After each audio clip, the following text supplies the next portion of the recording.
नमस्कार दोस्तों, स्वागत है आपका मेरे चैनल पे। दोस्तों, जैसा कि आप जानते हैं कि इंडिया के अंदर गवर्नमेंट ने बहुत से स्टार्टअप को प्रोत्साहित किया है और बहुत से डिफेंस स्टार्टअप का काम भी शुरू हो गया है। तो ऐसे में एक चेन्नई बेस्ड स्टार्टअप है जिसने दोस्तों BEML के साथ में कोलैबोरेशन किया है, specially artificial intelligence based unmanned ground vehicle को डेवलप करने के लिए, और इंडियन आर्मी के लिए इन्हें डेवलप किया जाएगा। आज इसी के ऊपर बात करेंगे। चलिए दोस्तों, शुरू करते हैं।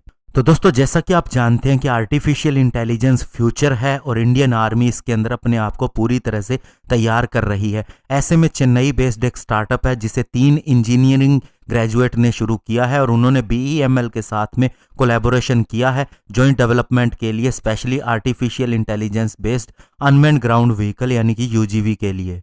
और दोस्तों, ये तीनों इंजीनियर है विभाकर सेंथिल, विघ्नेश M, अभी विघ्नेश के, और ये तीनों ही फाउंडर हैं इस स्टार्टअप के, और ये तीनों ही मैकेट्रॉनिक्स इंजीनियर हैं। और इन्होंने दोस्तों MBA किया है और साथ ही ये तीनों स्ट्रगल कर रहे थे, लेकिन दोस्तों फाइनली इनका हार्डवर्क काम आ रहा है। इन्होंने BEML के साथ में टाई अप किया और अब वे AI based unmanned ground vehicle के ऊपर काम कर रहे हैं। और वे जिस अनमैन्ड ग्राउंड व्हीकल के ऊपर काम कर रहे हैं ये 750 किलोग्राम का होगा, जो कि एक्सट्रीम वेदर और टेरिन कंडीशन के अंदर इस्तेमाल किया जा सकेगा। ये ऑटोनोमस होगा और लॉजिस्टिक और सर्विलियंस के लिए इस्तेमाल हो सकेगा।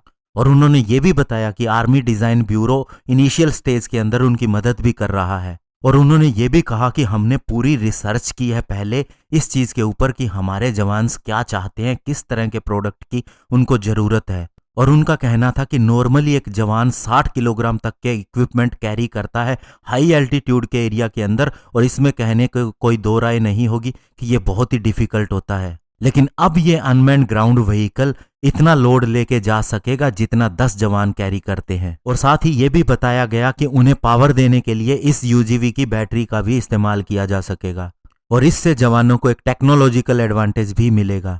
और दोस्तों, जहां तक इस UGV की डेवलपमेंट की बात है तो इसे इस साल के अंत तक लॉन्च कर दिया जाएगा और माना जा रहा है इसका प्रोडक्शन 2023 के अंदर शुरू हो जाएगा। और साथ ही दोस्तों, उन्होंने ये भी बताया कि इस UGV के लिए उन्होंने एक इलेक्ट्रिक मोटर भी डेवलप की है जो कि बहुत ज़्यादा एफिशिएंट होगी, और इसके लिए वे इलेक्ट्रिक व्हीकल मार्केट को भी ट्राई करने की सोच रहे हैं। तो ऐसे में दोस्तों, आप देख सकते हैं कि स्टार्टअप की क्या वैल्यू है। इसके अंदर आर्मी भी मदद कर रही है क्योंकि उसे एक्सपीरियंस है, लेकिन बाकी काम वे लोग कर रहे हैं जिन्हें काम की ज़रूरत है, जिन्हें आगे बढ़ना है। तो इस तरह से आप देखिएगा कि 5 सालों में हमारा डिफेंस सेक्टर कहाँ पे जाता है। धन्यवाद। जय हिंद।